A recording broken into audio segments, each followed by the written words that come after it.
يا صباح السعادة أو مساء السعادة حسب ما أشوف الفيديو، بس أنا عن نفسي عاملاه نُص الليل يبقى صباح السعادة، قُلت ألحق بقى كام ساندوتش أصوره لكم، كنت عاملة حوالي 20 ساندوتش وقُلت ألحق أوريه لكم، يعني لو كان اتاكل قبل ما يتصور مش هتصدقوني طلع بالجمال ده. عملنا كبدة الإسكندراني مش قادرة أقول لكم حاجة كده بالتتبيلة الخطيرة ريحتها ملت البيت والمكان كله، بجد تستاهل التجربة. يلا مع بعض نشوف عملناها إزاي، يلا بينا. طول ما هنعمل كبدة لازم يكون معانا فلفل، ممكن تحط فلفل أخضر بس أصفر بس، أنا هاحط ال3 ألوان أصفر وأخضر وأحمر.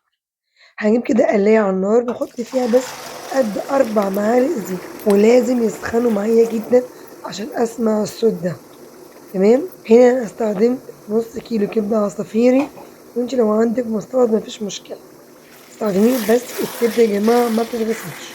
هابدأ بقى إيه، أمّا تاخد معايا لون من الجناب كده، هابدأ أقلبها من برّه لجوّه، تاخد معايا حوالي 5 دقايق بُص ما فيهاش أي سوائل، لإني نزّلتها على زيت سخن جدًا.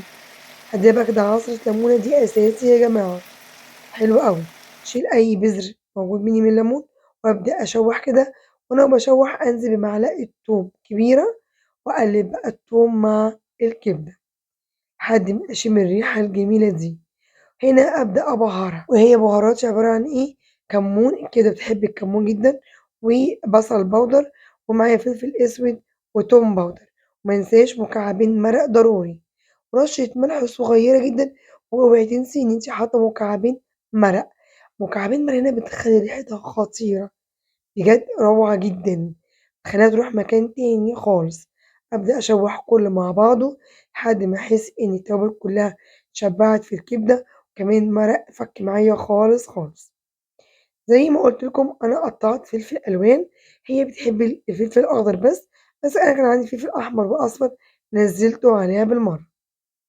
كده أبدأ تقطّعي قطع جوانح، قطع صغيّرة اللي أنتِ عايزاه. وبعد ما ننزل بالفلفل على طول مش هنخلّي الكبدة على النار فترة طويلة، دقيقتين بس. أنا عايزة أمّا آجي آكل الساندوتش أحس بطعم الفلفل، ما أحسش إن هو دايب، لأ أحس إن هو بيقرش.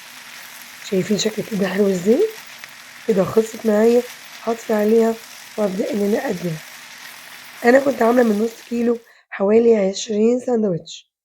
بجد بألف هنا على اللي كَل، دول اللي لحقت مش هاصورهم لكم، بس أنا دايمًا باحب آكل كده مع الكبدة، أرُش عليها عصرة ليمونة، بيبقى طعمها خطير يا جماعة، أنا بقى بحبة تُرشي جنبيها حاجة تانية خالص، بألف هنا، جربوها على طريقتي هتعجبكم جدًا، جدًا، هتاكلوا كبدة من غير زفارة، ريحتها زي سندوتشات برّه بالضبط وأحلى كمان.